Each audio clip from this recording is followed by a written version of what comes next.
Hi guys, আমি চিত্রনায়িকা একা জানাচ্ছি অনেক অনেক শুভেচ্ছা। আর আমাদের সঙ্গে আছেন চিত্রনায়িকা সাদিয়া আফরিন।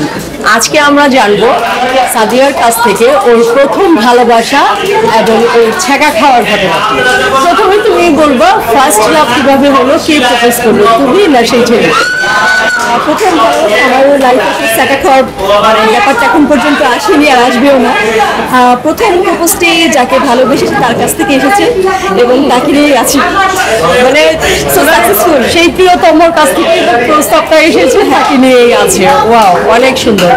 তো কেমন লাগছে এই আমাদের চলচ্চিত্রের মিডিয়ার মডেলিং? অবশ্যই অনেক ভালো লাগছে এবং নিজেকে অনেক গর্বিত বোধ করি যে আমি একজন চলচ্চিত্র শিল্পী সমিতির সদস্য, একজন শিল্পী। আসলে শিল্পী মানেই তো মানে ভালো ভালো কাজ দর্শক উপহার দেওয়া, তো অবশ্যই আমি গর্ব বোধ করি। খুব ফাইন। এবার বলো তোমার প্রিয় রং? প্রিয় রং হচ্ছে আকাশী।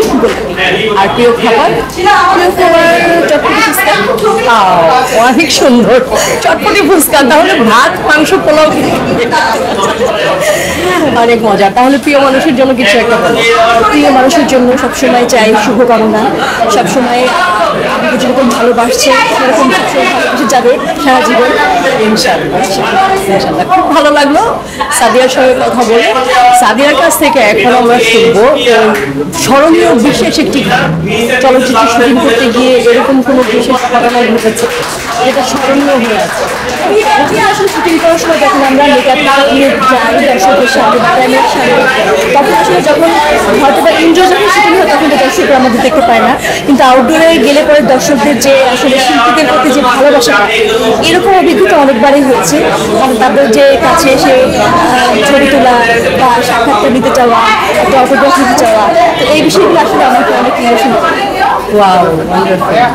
না আসলে ওইটা চলচ্চিত্রে যখন আমরা শুটিং করি, যখন ইন্টারভিউ নেয়, সেটা তো আমরা এনজয় করি, কিন্তু এরকম কোনো স্মরণীয় ঘটনা নাই যে হঠাৎ করে? হ্যাঁ, একটা ফাইটের একটা সিন ছিল, সেখানে আসলে দৌড়তে গিয়ে আমি হোঁচট খেয়ে এমনভাবে পড়ে যাই, কিন্তু ডিরেক্টর কাট বলছিল, কিন্তু এমনভাবে পড়েছি মনে হয়েছে ন্যাচারালি, মনে হয় এটা একটা দৃশ্য, মানে অরিজিনাল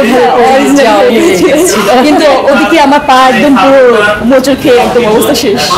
তাহলে তো মানে এটা আসলে মানে পর্দা স্ক্রিনে বোঝা যায়নি, মনে হচ্ছে যে অরিজিনাল এটা শুট হয়েছে। আমার এটা একটা সিনেমায় হয়েছিল, তো অরিজিনাল টেকনাফি ঘটেছিল ঘটনাটা।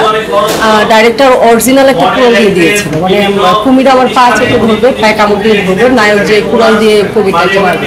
এখন নায়ক যে কুমিরকে না মেরে আমার পায়ের মধ্যে একটা কোপ মারছে, একটু জন্য পায়ের আঙুলগুলো পড়ে যায় না, বড় বুঝ দেখেছি। তো আমার মনে আছে টেকনাফে তখন একটা হাসপাতালে গেলাম, হাসপাতালে মানে কাঁথা সেলাই করে ডেঞ্জার অবস্থা হয়ে গিয়েছে। খারাপ অবস্থা ছিল, ওইভাবেই শুটিং শেষ করে। যাক, সাদিয়ার সাথে সাথে আমার স্মরণীয় ঘটনাটাও আপনাদেরকে বলে দিলাম। হ্যাঁ, আমার স্মরণের ঘটনা থেকে আপুর স্মরণের ঘটনাটা অনেক মনে পড়ে গিয়েছে। আর মর্মান্তিক ছিল, মর্মান্তিক ছিল। তো গাইস, আপনাদেরকে অনেক অনেক শুভেচ্ছা, অভিনন্দন। আবারও দেখা হবে। আল্লাহ হাফেজ। কোথা